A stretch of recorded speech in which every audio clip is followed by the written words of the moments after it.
Baik, bismillahirrahmanirrahim. Assalamualaikum warahmatullahi wabarakatuh. Kembali lagi dengan saya Rosi Pani, di mana saat ini saya akan membahas mengenai tentang bisnis. Yang bisa dikatakan saat ini banyak sekali orang-orang yang memilih bisnis daripada bekerja. Kenapa? Karena bisa dikatakan bisnis ini adalah hal yang mudah, tapi ibaratnya mudah tapi harus dipikirkan secara matang kayak gitu, yang dimana kita misalkan ingin santai tapi ingin mendapatkan uang. Bisnis ini adalah salah satu solusi ketika kita ingin santai tapi mendapatkan uang. Maka dari itu saat ini banyak sekali orang-orang yang memilih bisnis daripada bekerja. Nah, adapun yang harus kita lakukan ketika kita akan memulai bisnis, yang pertama itu adalah perencanaan atau persiapan jualan, yang dimana perencanaan atau persiapan jualan di sini harus kita lakukan. Kenapa? Agar jualan atau bisnis yang kita lakukan itu matang ketika kita akan memasarkannya. Adapun ruang lingkup ketika kita akan memasarkan produk tersebut, yaitu kita harus bisa mengkombinasikan barang atau jasa sesuai dengan yang kita rencanakan sebelumnya kayak gitu. Jadi kita harus mengkombinasikan barang atau jasa dengan sebuah ide kayak gitu. Ide tempatnya itu di mana, idenya itu seperti apa ketika kita akan melakukan penjualan. Dan perencanaan atau persiapan jualan di sini kita juga harus memikirkan apa sih produk yang akan kita pasarkan atau apa sih produk yang akan kita buat, dan di mana tempatnya kayak gitu, promosinya seperti apa kayak gitu, dan iklannya itu atau media promosinya itu akan seperti apa. Jadi perencanaan di sini lebih menjurus kepada hal-hal tersebut, dan ruang lingkupnya juga kita harus perhatikan. Kita harus bisa mengkombinasikan antara barang atau jasa, idenya, tempat promosinya itu, tempat produksinya itu seperti apa kayak gitu, tempat produk yang akan kita pasarkannya itu di mana, dan orangnya itu siapa dan seperti apa ketika kita akan memasarkan produknya tersebut kayak gitu.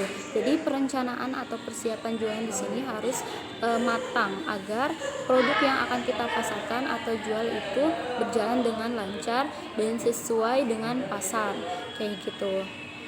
Dan yang kedua yang harus kita lakukan itu adalah mengkoordinasi SDM kayak gitu, mengkoordinasi SDM dalam persiapan jualan. Kenapa harus mengkoordinasi SDM?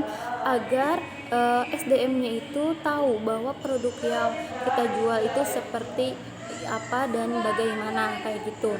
Yang harus dilakukan yaitu yang pertama harus memberikan pelatihan terhadap si SDM ini kayak gitu, untuk menciptakan produk knowledge agar SDM ini tahu bahwa produk yang kita jual ini misalkan seperti ini. Contohnya saya di STY Gici Bisnis ini, produknya itu yang pertama S1 BLC pasca sarjana atau S2 S1 manajemen, S1 akuntansi, dan D3 pemasaran. Minimal kita harus tahu dulu produknya perusahaan kita itu apa kayak gitu. Jadi pelatihan di sini agar si SDM atau si karyawan itu tahu produk knowledge-nya kayak gitu. Dan yang kedua itu agar si karyawannya tahu bahasa dan komunikasi yang baik itu seperti apa, agar si customer itu loyal terhadap produk yang kita jual kayak gitu. Ibaratnya ketika kita menggunakan bahasa dan komunikasi yang baik, otomatis si customer itu pasti ingin balik lagi membeli produk yang kita buat atau produk yang kita jual. Jadi minimal pelatihan di sini agar meningkatkan penjualan juga sih sebenarnya kayak gitu. Dan yang ketiga itu agar tahu teknik-teknik penjualan itu seperti apa, yang dimana teknik-teknik penjualan di sini kita harus percaya diri terhadap produk yang kita jual atau yang kita pasarkan. Minimal kita harus percaya diri dulu deh, jangan sampai pesimis ketika kita memasarkan produk tersebut kayak gitu. Dan yang kedua, minimal kita harus memberikan pelayanan yang bagus terhadap si customer kita agar customer itu percaya terhadap produk yang kita jual. Biasanya bukan hanya produknya yang bagus, tapi si customer itu melihat dari segi pelayanannya di suatu perusahaan tersebut kayak gitu. Jadi, dan yang ketiga, kita harus melakukan pendekatan terhadap si customer. Jangan sampai kita ketika akan menjual produk ya udah jualan aja, tidak ada apa ya, ibaratnya itu tidak ada perasaan yang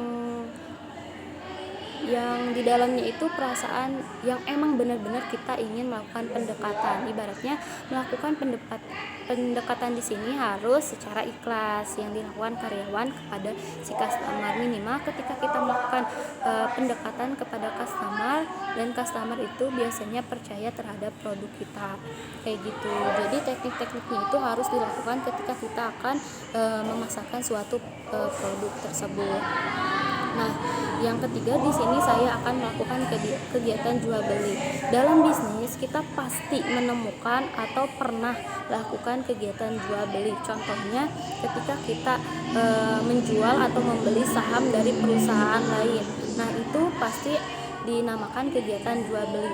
Adapun dalam kegiatan jual beli ada yang dinamakan negosiasi. Negosiasi di sini perlu ketika kita menjual ataupun membeli. Contohnya ketika kita membeli suatu produk atau saham kayak gitu, kita harus bisa bernegosiasi. Tapi bernegosiasi di sini kita harus dilakukan secara baik-baik aja. Jangan sampai negosiasi di sini itu dilakukan secara emosi. Pastinya ketika kita melakukan negosiasi secara emosi, orang-orang tuh udah males buat membeli atau menjual kayak gitu produknya kepada kita, ataupun kita menjual produk kita terhadap orang-orang kayak gitu. Minimal kita harus santai ketika kita bernegosiasi agar kesepakatan itu mendapatkan solusi. Contohnya ketika kita ingin membeli produk, kita pengennya segini, tapi si penjual inginnya segini kayak gitu. Tapi ketika kita bicara atau menggunakan bahasa atau komunikasi dengan baik, otomatis si penjual atau si pembeli itu karena melihat kita baik kayak gitu, jadi menemukan kesepakatan yang baik-baik juga kayak gitu. Jadi negosiasi di sini harus dilakukan dengan baik. Adapun ketika kita melakukan kegiatan jual beli itu harus ada kontrak perjanjian. Begitu kenapa? Ketika kita melakukan kontrak perjanjian, otomatis dalam kontrak perjanjian itu contohnya saham, misalkan kita menjual saham, kita akan menjual saham sebesar 20%, otomatis akan ada di kontrak perjanjian. Nah, setelah kita menjual 20%, otomatis ada biayanya atau harganya 20% ini misalkan seberapa kayak gitu. Nah, di situ akan ada di kontrak perjanjian. Kenapa harus ada kontrak perjanjian? Karena ibaratnya kuat kalau misalkan ada kontrak perjanjian atau kontrak tertulis, kuat apabila suatu waktu terjadi masalah kita bisa menunjukkan kontrak perjanjian tersebut kayak gitu. Maka dari itu pasti dalam negosiasi itu ada yang namanya kontrak perjanjian ataupun perjanjian tertulis untuk kedua belah pihak agar tidak terjadi hal-hal yang tidak diinginkan, ataupun terjadi hal-hal tidak diinginkan itu ada surat perjanjian yang tertulis atau terbukti kayak gitu. Dan adapun melakukan kegiatan jual beli di sini pasti ketika kita sudah melakukan kegiatan jual beli otomatis ada hasilnya, dan hasil di sini kita harus memberikan kepuasan terhadap customer kayak gitu. Jadi kita harus memberikan kepuasan terhadap customer, apakah customer kita itu puas terhadap apa yang kita jual kayak gitu. Jadi minimal kita harus memberikan hal atau momen penting ketika kita melakukan penjualan. Contohnya yaitu harus memberikan kepuasan terhadap si customer. Yang pertama seperti yang udah saya bilang, kita harus memberikan pelayanan yang bagus terhadap produk kita kepada si customer, atau kita harus memberikan pelayanan yang bagus terhadap customer kita kayak gitu. Dan yang kedua, kita ibaratnya sebagai contohnya pembisnis, kita milik karyawan di sini harus banyak dilatih untuk gimana caranya agar si customer ini puas terhadap produk kita. Jadi melakukan kegiatan jual beli di sini banyak sekali poinnya ya kayak gitu. Dan yang keempat, di sini saya akan membahas tentang mengawasi hasil jual beli. Nah, ketika kita jual beli, kita pastinya ada tanda tangan kontrak atau tanda tangan perjanjian. Yang dimana perjanjian di sini ketika kita tanda tangan pasti ada pengacara dari kedua belah pihak. Nah, mengawasi di sini bisa dilakukan oleh si pengacara ini ataupun kita sebagai si penjual ataupun mereka sebagai si pembeli. Kayak gitu, kita harus mengawasi hasil jual beli di sini.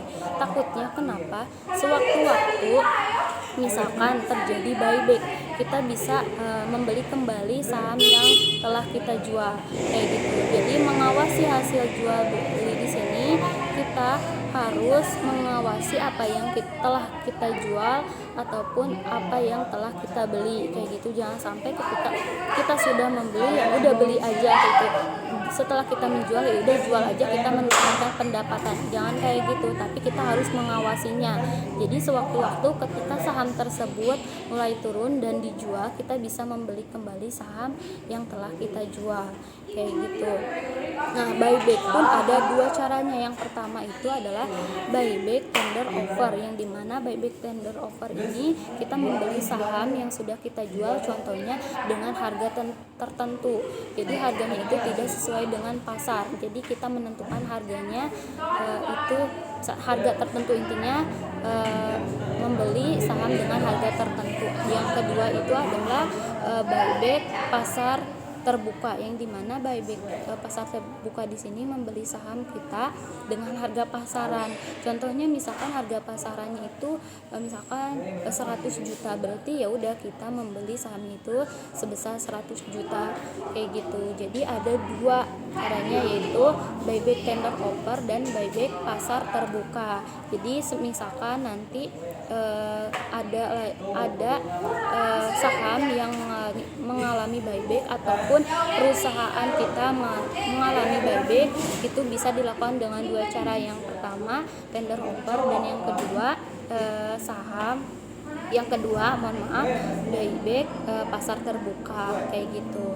Terus di sini juga dalam penjualan atau pembelian, kita sebagai pembisnis harus tahu apa sih yang menjadi ibaratnya apa sih yang menjadi kepuasan para customer terhadap produk kita.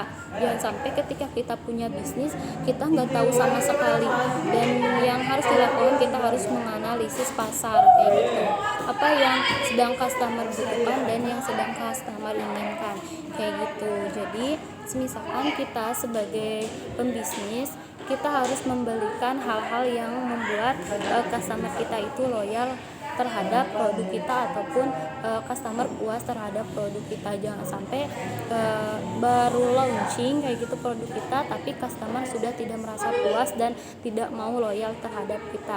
Di situ kita sebagai pembisnis harus melakukan 4 hal ini, mulai dari perencanaan, mengkoordinasi, terus mengawasi juga kayak gitu, dan melakukan penjualan atau pembelian gitu, melakukan jual beli, intinya kayak gitu ya teman-teman. Jadi di sini sangat diperlukan 4 hal ini ketika kita akan memulai berbisnis. Dan untuk berbisnis di sini juga harus dilakukan secara matang mengenai tentang perencanaan. Jangan sampai ketika kita punya bisnis ya udah bikin bisnis aja tidak sesuai dengan passion. Minimal kita punya bisnis harus dengan sesuai passion kita. Apabila bisnisnya itu gagal, bisa kita pakai kayak gitu. Terima kasih, mohon maaf apabila terjadi kesalahan. Assalamualaikum warahmatullahi wabarakatuh.